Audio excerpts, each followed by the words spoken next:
ఓం సదాశివసమారంభాం వ్యాసశంకరమధ్యమాం అస్మదాచార్యపర్యంతాం వందే గురు పరంపరాం.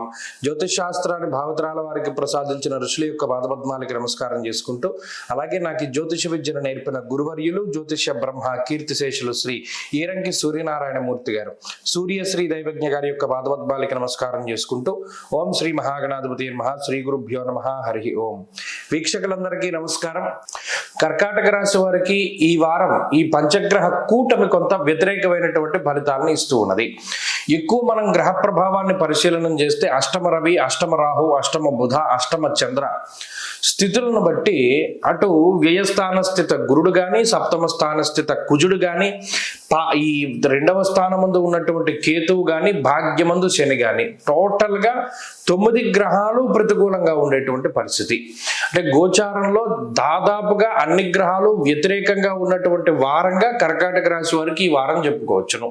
ఏమంటే ఇలా వ్యతిరేకంగా ఉంటే ఏమవుతుంది, ఏమన్నా భయమా, అపాయమా అంటే నిజానికి ఇది చాలా అరుదుగానే సంభవిస్తుంది. చాలా వరకు చాలా మందికి జరుగుతూ ఉంటాయి. ఇది వరకు వేరే వేరే రాశులకు కూడా 9 గ్రహాలు ప్రతికూలంగా ఉండేటువంటి రోజులు ఉన్నాయి.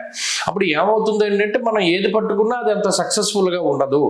అజీర్ణమయ సంతాపం జానుబాధాంత దైవచ దుర్దోష శత్రు సంవాదో గమనాగమనం వ్యధ. అంటే ఇక్కడ అంతా ఏం చెప్పుకుంటూ వచ్చారు అంటే అనవసరమైన ప్రయాణాలు, అంటే ఏదైనా ఒక పని మీద పెడితే ఆ పని అవ్వకపోవడము, దానివల్ల మరి అంత దూరం జర్నీ చేయడం వల్ల శారీరకంగాను, మానసికంగాను, ఆర్థికంగాను ఇబ్బంది రావడము, అలాగే ఈ ఆహార సరిగ్గా జీర్ణం కాకపోవడం వల్ల వచ్చేటువంటి సమస్యలు ఎక్కువగా రావడము, అంతేకాకుండా ఏ పని ప్రారంభం చేసినా అది ఎక్కువ ల్యాగ్, అంటే జాప్యం అధికంగా ఉంటూ ఉండడము, అంతేకాకుండా ఎవరితో పడితే వారితోటి కొంత మాట పట్టింపులు, దుర్దోష శత్రు సంవాదం.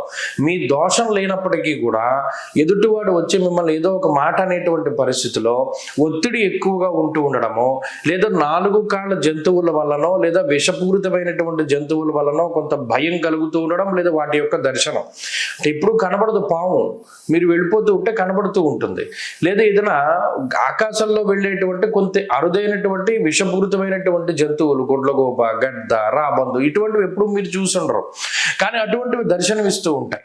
అంటే దుర్నిమిత్తాదులు, అంటే మీకు ఎప్పుడూ కూడా కనబడనటువంటి కొన్ని దుశ్శకున సంకేతమైనటువంటి పక్షులు, క్రిములు, కీటకాలు, ఇటువంటివన్నీ కనబడుతూ ఉంటాయి. అది కొంత మానసిక భయానికి కారణమవుతుంది. అది ఈ రాశి వారు దృష్టిలో పెట్టుకోవాలి. అలాగే వ్యవహార శైలి కూడా మారుతూ ఉంటుంది. ఉద్యోగపరంగా, వ్యాపార పరంగా కొంత అధికంగా శ్రమ పడవలసి ఉంటుంది. ఇలా ఈ పంచగ్రహ కూటమే కాకుండా మిగతా గ్రహాలన్నీ కూడా కొంత ఇబ్బంది పెడుతూ ఉన్నటువంటి తరుణంలో ఈ వారంలో కర్కాటక రాశి వారు జాగ్రత్తగా ఉంటే మంచిది. ప్రయాణాల విషయంలో కానీ, లేదా పెట్టుబడుల విషయంలో కానీ, ఆరోగ్య విషయంలో కానీ శ్రద్ధ తీసుకుంటూ ముందుకు వెళుతూ ఉండడం చెప్పదగినటువంటి సూచన. ఈ వారంలో ఈ రాశి వారు కొంత అనుకూలమైన ఫలితాలను సాధించడానికే పరమేశ్వరుని యొక్క ఆరాధన చేస్తూ ఉండడం చెప్పదగినటువంటి సూచన. ఈ వారంలో కలిసొచ్చేటువంటి రోజు సోమవారంగా చెప్పవచ్చును. అదృష్ట సంఖ్య 4, అదృష్ట వర్ణము తెలుపు. తదుపరి సింహరాశి.